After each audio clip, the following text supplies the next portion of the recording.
Around the world, governments are trying to find out ways to reduce emissions, and we're hearing more and more about the idea of hydrogen being part of the solution. Today, we're going to be talking about hydrogen as a potential role for an energy source for the cars and trucks that we drive and also the airplanes that we fly in. And to kick things off, we're talking with David Booth, who's the senior writer with driving.ca. He's joining us from Italy. David, thanks for taking a few minutes to chat today. Not a problem. Always happy. So let's start off. I mean, many viewers will have heard about hydrogen fuel cell vehicles, and now there's this idea of using hydrogen in sort of internal combustion engines. Could you tell us a little bit about the difference between the two? Well, the real name for a fuel cell vehicle is a fuel cell electric vehicle, which means it's very similar to a battery powered car that we seem to think we know something about. It's got an electric motor, it's got an inverter.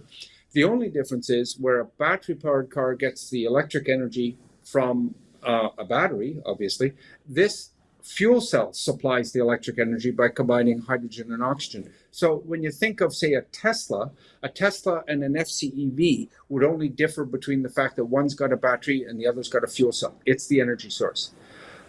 A hydrogen-powered internal combustion engine is a completely different animal. And basically, it's using hydrogen as a fuel like it would gasoline, except it's probably closer to, say, propane-powered cars because it's naturally a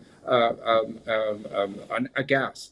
One thing that's important is that the CO2 emissions of a purely hydrogen-powered internal combustion car will be zero, just like a fuel cell car. There will be some other pollutants like nitrogen oxide and a few other things like that because there's combustion happening, but they are both CO2 reduced completely. And so who is it that's really in the auto sector? Which of the big companies are really putting weight behind developing internal combustion engines that are running on hydrogen? Toyota is the big player for cars. They have a Mirai, which is already sold in Canada in very limited numbers, mind you. And they're also racing cars in 24-hour races in Japan against gas-powered cars to prove that the overall endurance, that idea of range anxiety, because it fuels just as fast as a gas car does, and they're using those 24-hour races as proof of concept that there's no downside to hydrogen. On the truck side, Cummins has at least one, possibly a range of 3 engines that they're calling fuel agnostic. They can run on diesel or hydrogen. It just depends on which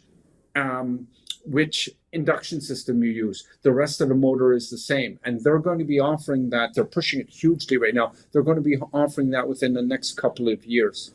Also on the truck side, there's people converting existing diesel trucks into being at least partially powered by hydrogen, which would mean that they could run up as much as 50% hydrogen with the diesel to cut emissions.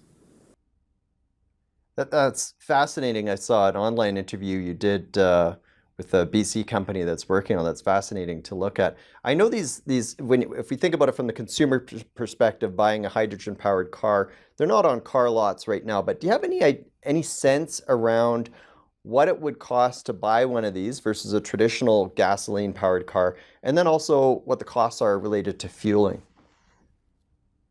Well, oh boy, complicated question because of course, whatever they're charging for a fuel cell car now, the Toyota Mirai, is probably just a fraction. It's $60,000-$70,000, but it's just a fraction of what they're paying to build it. I mean, the best example I can give you is Ford has recently announced it's losing about $50,000 US on every battery powered vehicle it makes, and they're selling a boatload of those. Economies of scale haven't kicked in, and there's no economies of scale for hydrogen powered cars. So hydrogen powered cars are multiple times more expensive than current existing cars, and they won't reduce costs for a little while. That being said, there's an Sorry, David, we're going enormous to have amount to of different. pick up on this in a few minutes after the break.